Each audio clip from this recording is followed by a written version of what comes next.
Let me tell you something about Crazy Fox. I actually didn't care for this one the first time I saw it. I really thought that I was going to have to somehow justify that there's a just good entry in this series. But man, upon the last few rewatches, I have a new appreciation for it. And I hope that I can get across why. So, quick recap for the unaware. The Werewolf Game is a series of, so far, seemingly unrelated, amazing movies about children trapped in deadly games of werewolf. The rules are simple.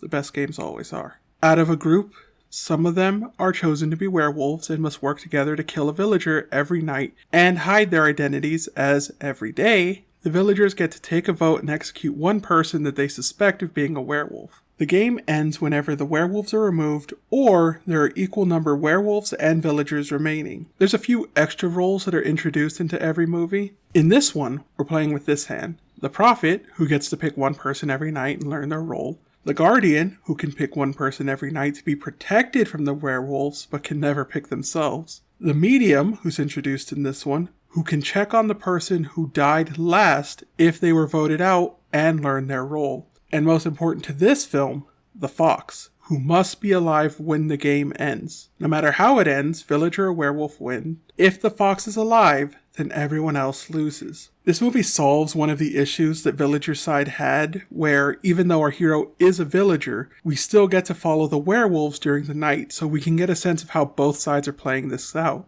And it's such a good decision. The idea behind this film is that Mori, the girl given the fox, has fallen in love with a villager, but can only win if he dies. She tries to manage this issue while keeping herself alive. If you're a fan of the first two movies, then this one will definitely satisfy your itch. Cannot emphasize enough how much you should go watch this. That is the spoiler-free section done. So now let's review the movie. This one begins with the first of many new things. No darkness. Instead, our heroine Mori awakens in a brightly lit room staring at a boy sleeping across from her. She seems to fall in love with him at first sight, but everyone else quickly awakens and the game begins anew. As always, we begin with the explanation of the roles and the rules of the game. One thing that they all notice, that we will also notice, it's different from the last few games, is that they've all been given wire collars, which is a big change from the old games where they seem to have some kind of device implanted in their necks that would kill them if they tried to leave the arena. Mori seems more concerned with her newfound love instead of the death game that she's currently trapped in,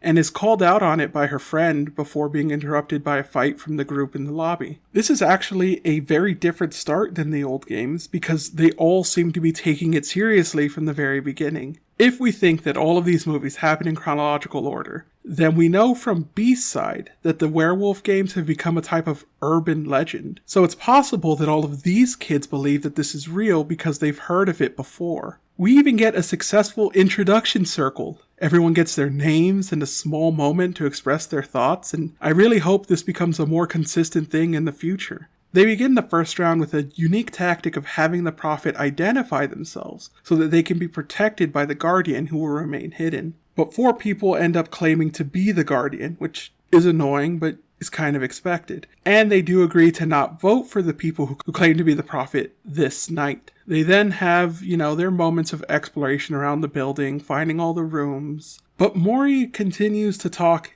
entirely about her crush, seemingly to the annoyance of her friends. The first vote begins with suspicion being thrown on Sugawara, but everyone still seems apprehensive to vote as the clock crawls towards the time limit. Sugawara claims that he's the Guardian and thus should be spared from the vote, but the others point out that making this claim now would just be throwing the role away anyway, since even if they spared him, he would just be killed by the werewolves in the night and they will have killed a random villager. The group votes unanimously to kill Sugawara, and for the first time in this series, they don't have to do the act themselves. Instead, the wire collar tightens around the neck of the person they pick until they die. As night falls, we meet the werewolves, Tachibana and Higuchi. And even though there's supposed to be 3 of them, they're the only 2 that show up tonight. It's possible that Sugawara was one of them and was killed in the vote, but Higuchi posits that they probably just overslept. They spend a little time talking about how Tachibana was with Mori in their last game where they won as villagers, while Higuchi tells her that this is also not his first game. While Higuchi maintains a calm, almost lackadaisical approach to being a killer, Tachibana is loud and prone to outbursts of violence and anger, which creates a nice dichotomy to their nights together, and Higuchi is actually kind of funny to watch as the nights continue. Tachibana attacks Shiki, who claimed to have been a prophet, but is seemingly overpowered in the struggle. That is until his collar begins to tighten around him, preventing him from defending himself, as Tachibana beats him to death with a chair. This is yet another unique interaction to this movie, but it also leads Joe to proclaim that he's the real prophet, as he divined that Shiki the night before, and then he died, which is what happens when a fox gets divined by the prophet. While Mori uses her false claim to protect her crush, and Higuchi uses his false claim to protect the other werewolf. Joe maintains that he is the real prophet, and to be fair, if we didn't know that Mori was the fox, it would explain why Shiki's collar tightened during his struggle in the night. But since we do, it's just kind of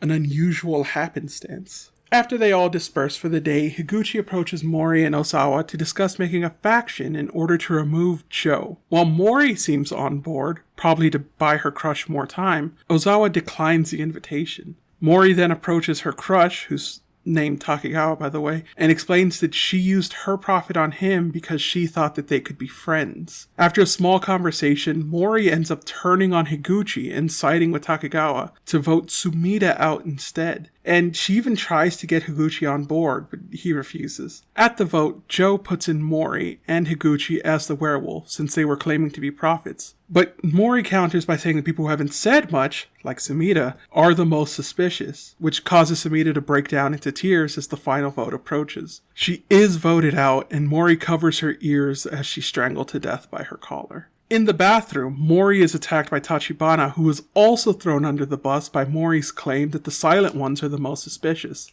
While Tachibana berates her for her actions and tells her to play the game properly, Mori assures herself that she's playing her part perfectly. Night falls and Higuchi and Tachibana meet again, with no third werewolf in sight. They decide that tonight they're going to remove Star from the game, but instead of attacking them, Higuchi and Tachibana post themselves on the sides of the doorway and open the door while remaining hidden. It's not really clear what Higuchi was trying to test here. Maybe he wanted to see if the collar would do the job for him, but Star decides to escape out the window and even gets to the yard before his collar kills him. They then spend the rest of the night going door to door trying to open each one to see if they can find the third werewolf. They do not. The next morning, Higuchi claims that he used his divination to see that Mori is a werewolf, to which he counters that, yeah, she isn't a prophet, but instead the medium who can see the rolls of the dead. When Higuchi tells her that a real prophet could have died because of her lie, Mori says that she didn't think that the medium was as important as the prophet and thus wouldn't be protected like they are. It's actually Takegawa who refutes her logic by saying that of the 4 people who died, any of them could have been the medium, which causes Mori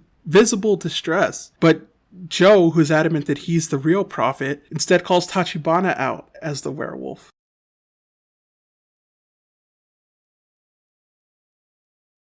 A real quick personal aside, Joe is a foreigner in this movie and thus seems to speak a more basic and kind of proper form of Japanese, which helped me a lot because his were kind of the only sentences I could follow along with as someone with barely an N5 understanding of the language. Back to the point, Higuchi and Tachibana try to defend themselves against the accusations but can't seem to form a solid defense. One person offers to let themselves be tied up in the night, and if nobody dies, they'll all know that they aren't the werewolves. But Tachibana and Higuchi refuse that deal going into the next vote. In the vote, Higuchi again tries to defend himself, and Tachibana and Takegawa even take Higuchi's side, until Tachibana throws Higuchi under the bus as the clock passes 8. The collars all begin to tighten until a vote is called for, and Higuchi is the one voted out. He weirdly tries to attack Tezuka as he's dying for some reason, but after he passes, they decide to tie Tachibana up for the night. If she dies and the game ends, then she was the werewolf. But if she dies and the game continues, then she either wasn't or there's another one.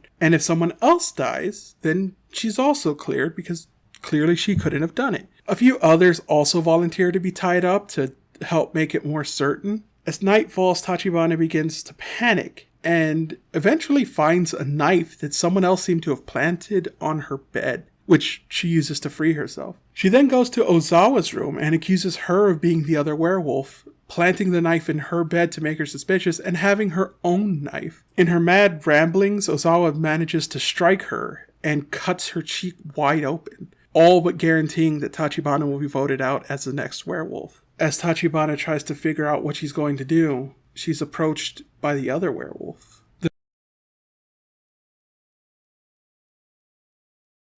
The next day, Tachibana has given up on any pretense of hiding who she is. She explains to everyone who she killed and how she did it. She says that she did it with Higuchi, but she also tells them that they can't vote her out tonight. Joe was wrong and never divined the fox, since she killed him herself. Which means if they kill her and win, because remember, they think that she's the last werewolf alive, then the fox will win, and they'll die. It's not until everyone disperses and begins to try to figure out what they're going to do that Tezuka approaches both Tachibana and Mori and reveals that she is the last werewolf. She ran into Higuchi on the first night, and he was the one that told her to just stay in her room, stay hidden and away from all these other things. She also reveals that by voting out Mori, they'll kill one more person in the night, and thus have a werewolf victory. It's not really clear if she believes that Mori is the fox, or if she just thinks Mori is another villager that needs to be killed, but it's honestly a pretty perfect plan, as long as you don't believe the fox is still alive. She also reveals that she's been manipulating Takegawa this entire time, and that he'll never betray her under any circumstances. Mori tries one more time to speak to Takegawa, to convince him that his friend is the werewolf and trying to manipulate him. But Takegawa instead clings to the idea of loyalty and a friendship that doesn't waver. In almost any other story, Takegawa would be a hero, but here he's a naive boy playing a game that he can't win. Mori hardens her heart and even seems to accept her fate until she runs into Tachibana, who tells her that she has no interest in winning this game, that she wants Mori to go out there, hold herself up by her own power, and survive.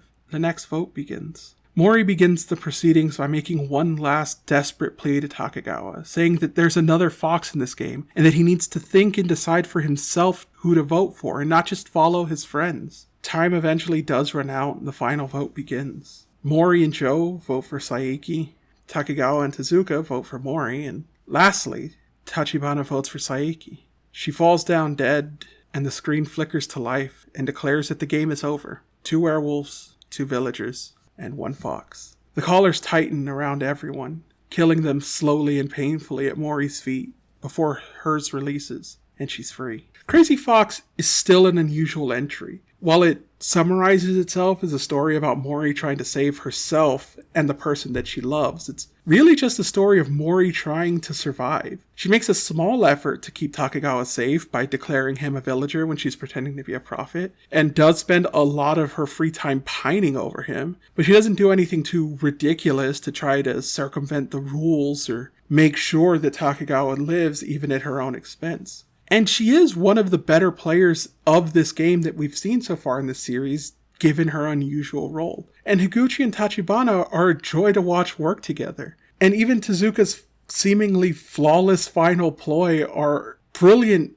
plays in this kind of game. She is ultimately thwarted by Tachibana's hatred of her being protected and her respect for how Mori has changed during her time in these games. But it seemed like a perfect plan going into it. Again, the first time I saw it, I was kind of let down by the lack of effort to keep her crush alive or even pursue a relationship with him, but that's kind of just Japan, I guess. And upon multiple rewatches for this video, I've grown to love this movie more and more every time. I think that's going to be it for this one, though. After this, we'll take a look at another movie. I haven't decided which one yet. But then after that, in 2 weeks, we'll return to the Werewolf Game as they attempt a prison break. Please, always remember, whether you like, comment, and subscribe or not, you're still a friend to me. Good night.